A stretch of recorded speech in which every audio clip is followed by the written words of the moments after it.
So today we will start chapter 3, which is current electricity. The first term that we will discuss here is the current. So current means, generally when we state, we say that current is the flow of positive charge per unit time, and mathematically we write it like this: I is equals to Q by T, where Q is charge, T is the time. Now suppose current, we know that it is a scalar quantity and its unit is ampere. In short, we write it by capital A. So, though current is a scalar quantity, we know that it has magnitude as well as direction. And mostly when we define a vector quantity, we say that vector quantity is a quantity which has magnitude and direction. So, in spite of having magnitude and direction, why current is not a vector quantity? Okay, so the answer is that because in class 11 we got this concept of parallelogram law, vector addition, and triangle law, vector addition. There we saw that all the vectors, they undergo or they follow parallelogram law or vector addition or triangle law, but current does not follow. Current does not follow parallelogram law of vector addition or triangle law of vector addition. So that is why current is a scalar quantity. So this term you remember, this thing you remember. And here, suppose when we keep a conductor like this, inside the conductor all these electrons, they undergo a random motion. They always keep on moving randomly. They don't have any specific direction. So that is why, though we have free charge inside a conductor, we don't get current. Like when you touch any conductor, we don't get shock because the conductor is not having any current. Okay, but yes, if we can make all these electrons to move in a particular direction, then we will get current. Because when they are in random motion, suppose some electrons are moving from A to B, again at the same time some electrons are moving from B to A, so the net movement of electron is zero. So net movement of electron is zero means we have to think it in this way, that no electrons are actually moving. So that is why we don't get any current when we keep a conductor simply. Okay, now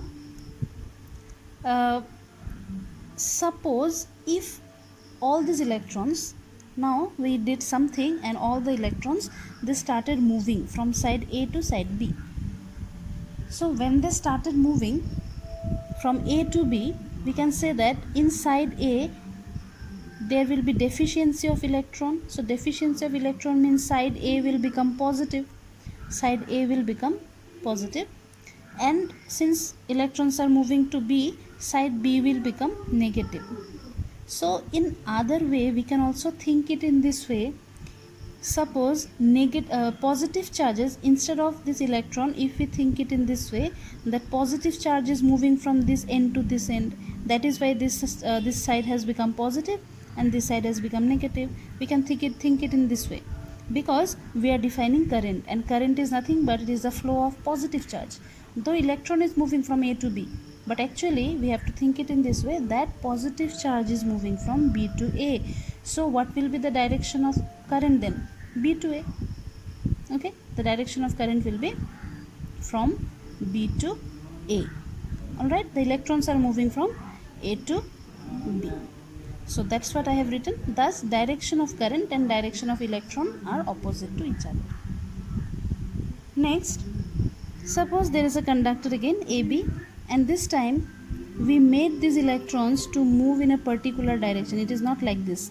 Here we did not apply any battery, but here we are applying some battery. So this battery, it has a positive side, it has a negative side. The longer one positive, this one is negative.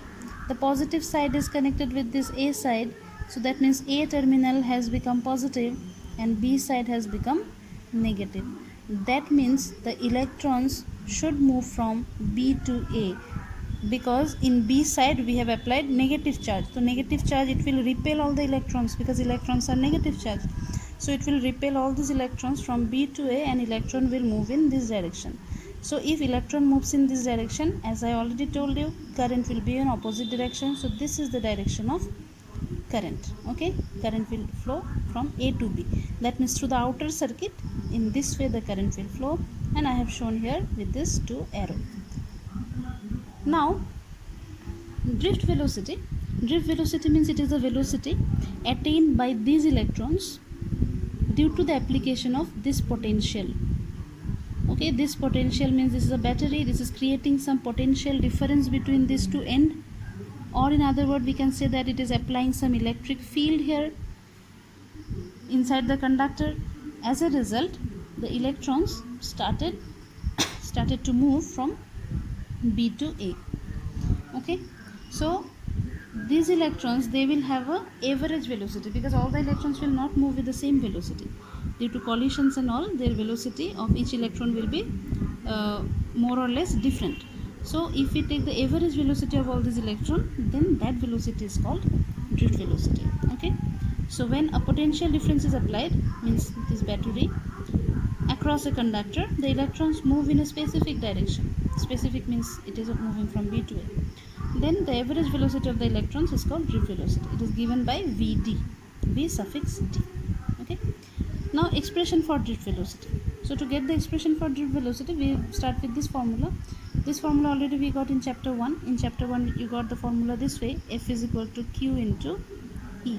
Q means it is the charge, but here we are dealing with electron. So in place of Q we will write small e, which is the charge of electron, and negative means because electrons are negatively charged. Okay. So F equals to minus EE. E is the electric field which is applied by this battery. Now again we know F equals to MA. So MA equals to this. So from here A equals to this. Okay.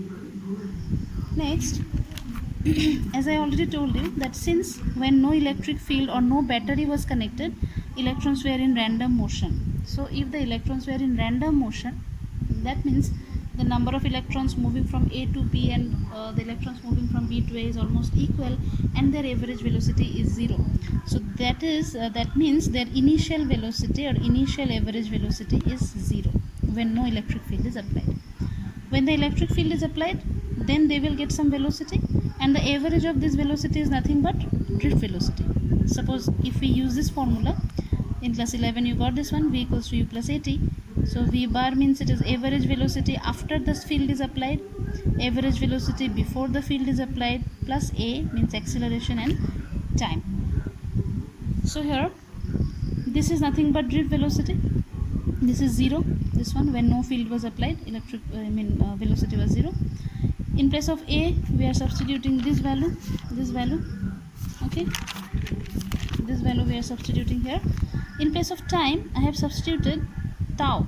Tau means it is a kind of time. We call it relaxation time. And what is relaxation time? We will discuss it in the next chapter. Alright, so from this we got the expression for drift velocity, and if you want to write the magnitude, you can remove this negative sign. It will be only EEM into tau. So this is the expression for drift velocity.